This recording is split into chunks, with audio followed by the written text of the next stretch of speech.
Hey, welcome back to For What It's Worth. I've been thinking a lot lately about just all the crazy stuff going on with after the election, the fallout, and what does it mean for us as Christians? What does it mean for us in terms of the prophetic, timeline and all that? Look, I can't tell you. I don't know when stuff's going to happen. I've got like ideas that maybe, we're looking at the 2030s based on the time when Jesus died and being 2,000 years, but that doesn't necessarily have to be exactly 2,000 years. It could be, I don't know. I don't. So aside from that,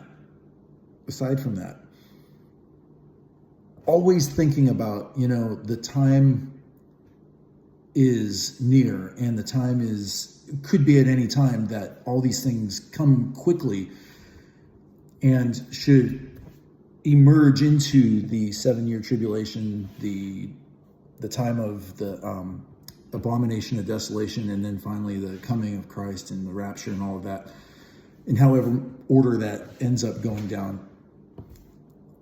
We're at all times as Christians supposed to be ready and waiting and looking for the signs and looking for Christ. So with that said, thinking about all this stuff that's going on, how Trump is just taking a sledgehammer and like a bull in a china shop to, I wouldn't say that. I'm sure he's being a little more precise than that, but the way he's just tearing stuff up, making enemies, like if they hated him before the election, they hate him tenfold now. But you know who else they're also going to hate? And they're going to really hate for putting responsibility on those who put him in power. That's right. They're going to hate those of us who were in any way supportive of him and wanted to put him in power. For right or wrong, okay? I got Christian friends who are appalled that Christians supported him. That doesn't matter.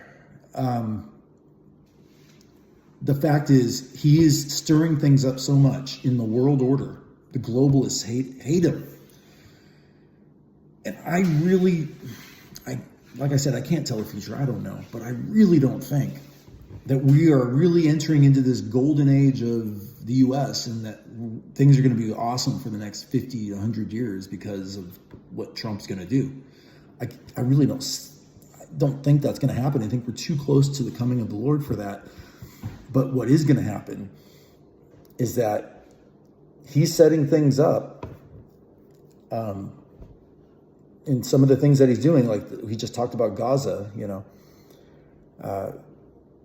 that when Luke chapter 21 happens, the fallout is going to be this, okay? Let me just read what Jesus said. You know this. If you know anything about prophecy, you've heard this before. Nation will rise up against nation and kingdom against kingdom. Okay, we're already there. That's going on. And there will be great earthquakes in various places.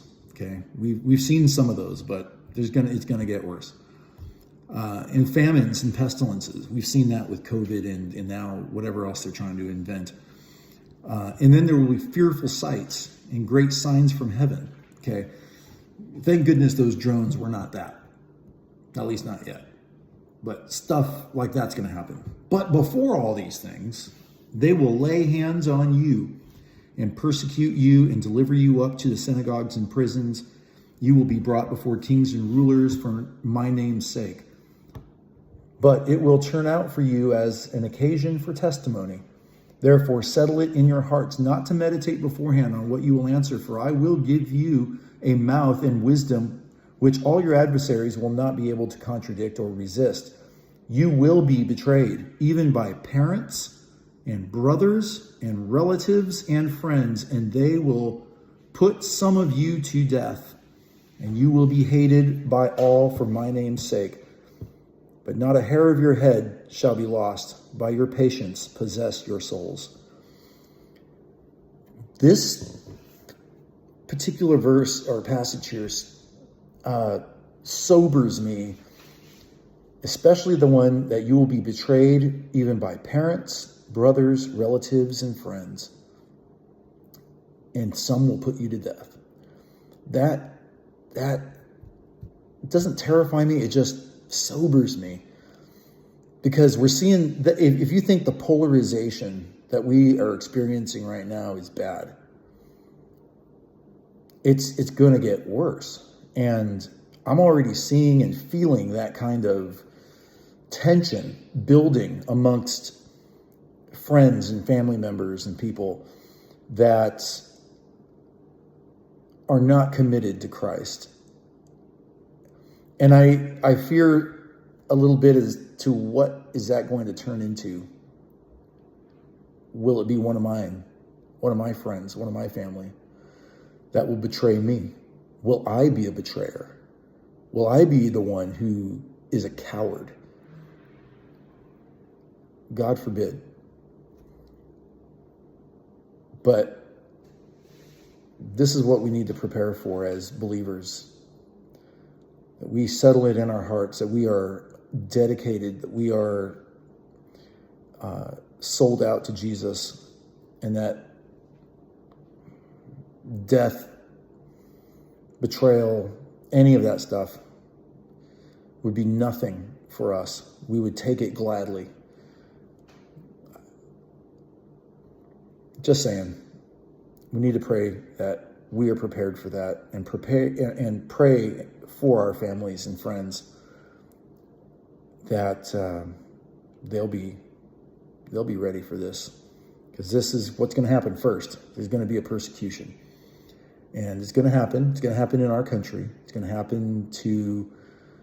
There's a lot of Christians here that people are really upset at, and if they could find occasion to really do us hurt, that time is going to come. So don't get too excited about all these reforms or all of these things, these measures that Trump is taking that you think are going to be good for you.